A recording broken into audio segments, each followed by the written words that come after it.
வேதாகமத்தை நாம் பல முறை வாசித்திருக்கிறோம். ஆனாலும் கூட இயேசுவை சந்திக்க வந்த சாஸ்திரிகள் எத்தனை பேர் என்கிற கேள்வியை யாரிடமாவது கேட்டு பாருங்கள். 90% பேர் தாமதமில்லாமல் 3 சாஸ்திரிகள் என்று அவர்களை அறியாமலேயே சொல்லிவிடுவார்கள். காலம் காலமாக 3 சாஸ்திரிகள் வந்தனர் என்கிற தவறான செய்தியை நம்பியே வளர்ந்து வருகின்றது கிறிஸ்தவம். 3 என்று வேதாகமத்தில் குறிப்பிடப்படவே இல்லை. பின் எப்படி 3 சாஸ்திரிகள் என்று பரவியது? முதலில் யார் இந்த சாஸ்திரிகள்? எங்கிருந்து வந்தவர்கள்?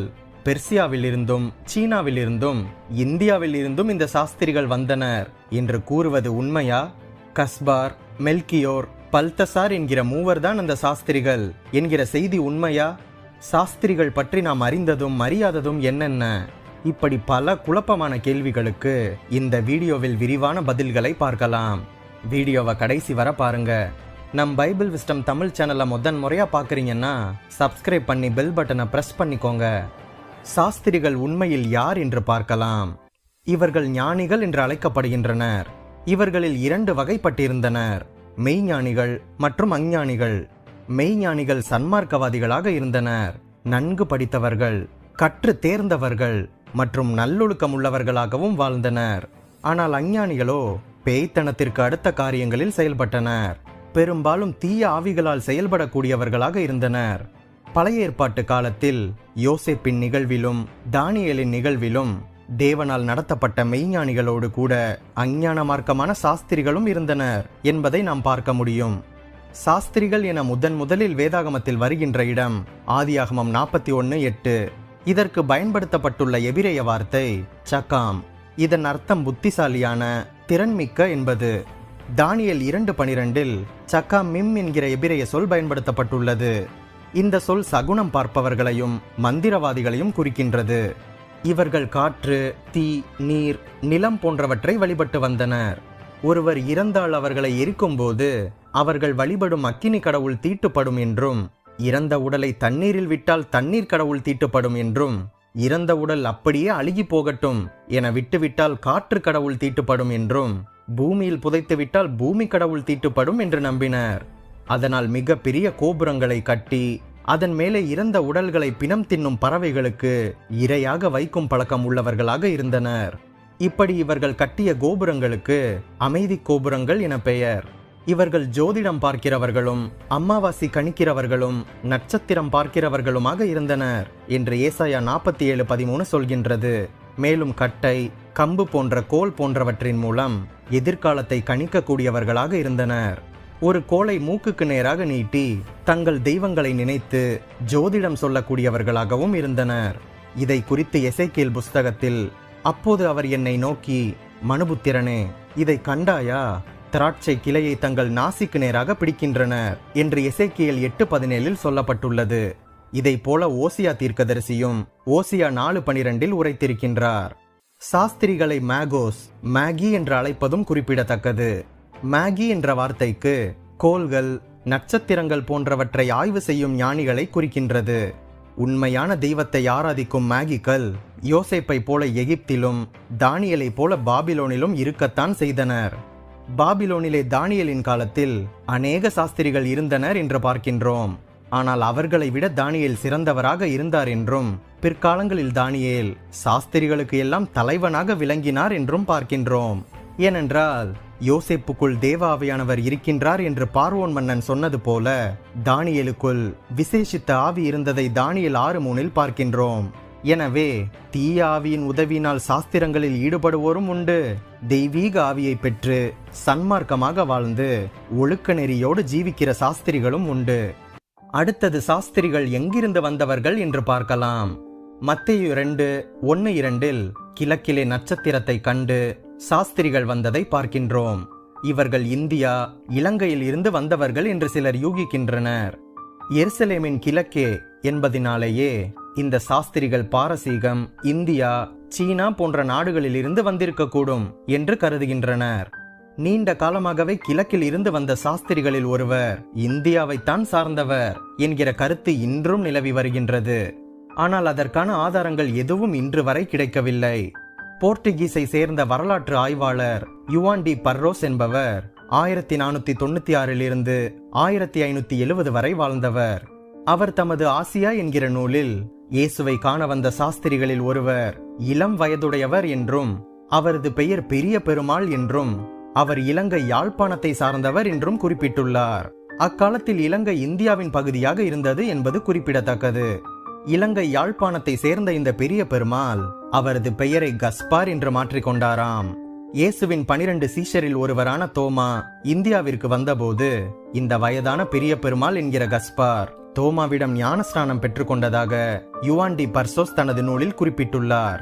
அடுத்ததாக சாஸ்திரிகள் பெர்சியா நாட்டை சேர்ந்தவர்கள் என்று கிளமண்ட், சிரில், கிறிஸ்தோஸ்தம் போன்ற திருச்சபை பிதாக்கள் கூறுகின்றனர். ஹெரோடோட்டஸ் என்பவர் சாஸ்திரிகள் மேதிய வம்சத்தார் என்று கூறுகின்றார். மேதியா பெர்சியாவின் ஒரு பகுதியாகும்.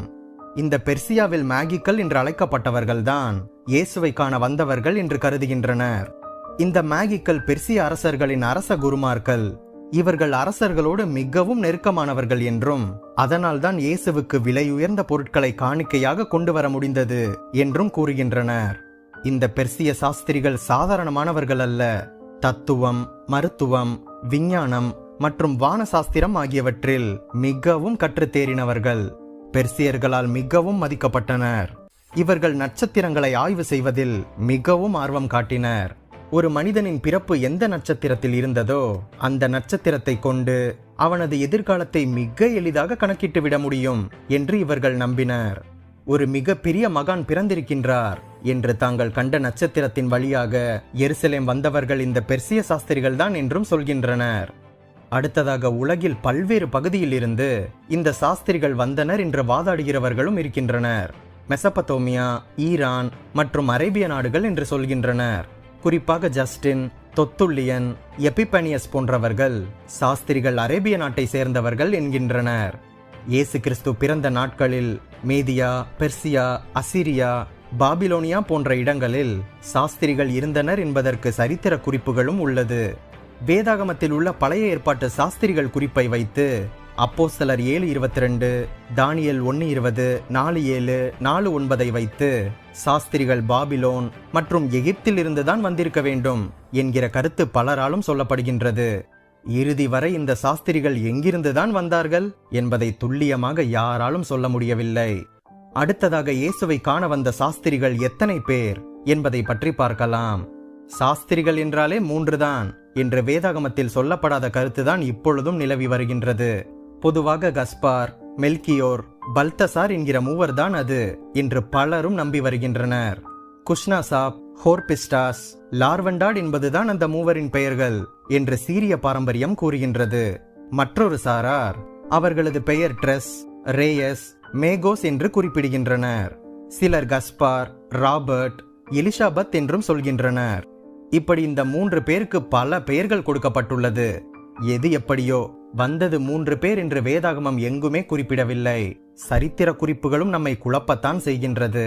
இதில் பல கற்பனை கதைகளும் இருக்கின்றது.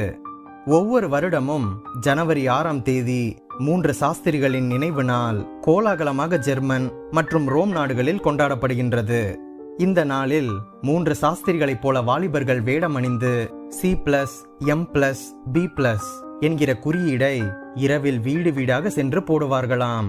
சி கஸ்பாரையும் எம் மெல்கரையும் பி என்பது பல்தசார் என்பவர்களை ஜெர்மன் மொழியில் குறிக்கின்றது. இப்படி குறியிடுவதால் அந்த குறிப்பிட்ட வீடுகளை எந்த துன்பமும் அணுகாதபடி இந்த 3 சாஸ்திரிகளும் பாதுகாப்பார்கள் என்று நம்பி வருகின்றனர். மேலும் இவர்களது எலும்புகள் 1164ஆம் ஆண்டு வேறொரு இடத்திலிருந்து ரோமின் கேத்தீட்ரலில் வைக்கப்பட்டதாகவும் சொல்லப்படுகின்றது. ஆனால் இதற்கு எந்த ஆதாரமும் இல்லை.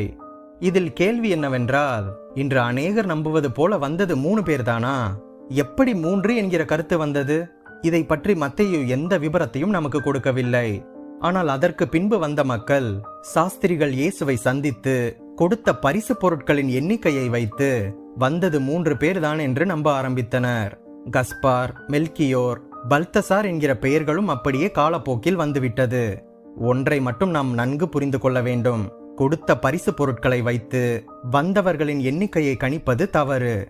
ஏசாவுக்கு யாக்கோபு வெகுமானமாக திரளான ஆடுகள் மற்றும் ஒட்டகங்களை கொடுத்தார். யாக்கோபு என்கிற தனி ஒருவர் கொடுத்த வெகுமதி அது. யாக்கோபு மட்டுமா அதை கொண்டு சென்றிருப்பார்? பலரும் சேர்ந்துதான் அதை கொண்டு சென்றிருப்பார்கள் அல்லவா? யாக்கோபின் புத்திரர் 10 பேர் தங்களின் சகோதரனாகிய யோசேப்பை சந்திக்க சென்றபோது காணிக்கையாக 7 பரிசு பொருட்களை கொண்டு சென்றனர். ஆனால் சென்றவர்கள் 10 பேர். இங்கு பரிசு பொருட்களும் ஆட்களின் எண்ணிக்கையும் மாறுபடுகின்றது அல்லவா? இதே போல அபிகாயில் தாவீதுக்கு படைத்த காணிக்கை, சேபா நாட்டு ராஜஸ்திரீ சாலமோனுக்கு கொடுத்த காணிக்கை போன்ற எடுத்துக்காட்டுகள் சொல்லிக்கொண்டே போகலாம். எனவே கொடுக்கும் படைக்கும் காணிக்கைகளின் எண்ணிக்கையை வைத்து காணிக்கை படைத்தவர்களின் எண்ணிக்கையை கணக்கிட முடியாது, கணக்கிடவும் கூடாது என்பதை அறிந்து கொள்ள முடிகின்றது. எப்படி இந்த 3 என்கிற எண்ணிக்கை வேதாகமத்தை நன்கு வாசித்தவர்கள் மனதிலும் பதிந்தது? அநேக ஓவியங்களில் 3 சாஸ்திரிகள் யோசேப்பு, மரியாள் மற்றும் இயேசுவோடு இருப்பதை போல அச்சிடப்பட்டு பல வண்ணங்களில் பார்க்கின்றோம். பல வீடுகளில் அது புகைப்படங்களாகவும் உள்ளது, கேலண்டரிலும் உள்ளது, கிறிஸ்துமஸ் நாடகங்களிலும் பார்க்கின்றோம். இப்படி பார்த்து பார்த்து நம்மை அறியாமலேயே 3 என்கிற மனப்பான்மை நமக்கு வந்து விடுகின்றது. இதெல்லாம் சரிப்பா, 3 இல்ல கரெக்டா?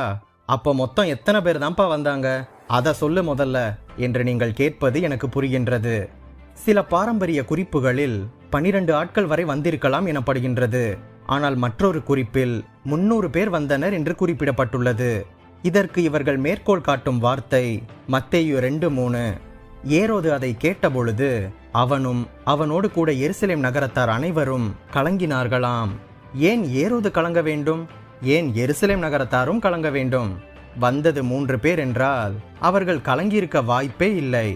ஆகவே வந்தது 3 அல்ல, 300க்கும் அதிகமாக திரளான பேர் கூட்டமாக வந்திருந்ததால் தான் ஏரோதும் எருசலேம் பட்டணத்தாரும் கலங்கியிருக்க வாய்ப்புண்டு.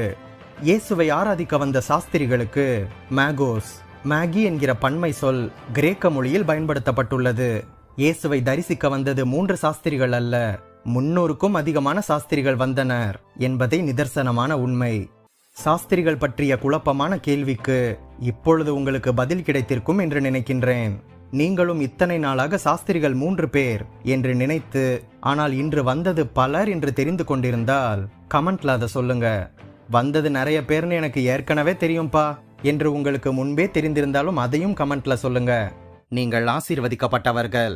நம் பைபிள் விஸ்டம் தமிழ் சேனலுக்கு உங்களால் முடிந்த உதவிகளை செய்யுங்கள். இந்த வீடியோவையும் நமது சேனலையும் உங்கள் கிறிஸ்தவ நண்பர்களுக்கு அறிமுகம் செய்யுங்கள். மேலும் பல வேதாகம தகவல்களையும் சத்தியத்தையும் அறிய நம் சேனல் பிளேலிஸ்ட் பக்கத்திற்கு சென்று மற்ற வீடியோக்களையும் பாருங்கள். மறுபடியுமாக சொல்கின்றேன், நீங்கள் ஆசீர்வதிக்கப்பட்டவர்கள்.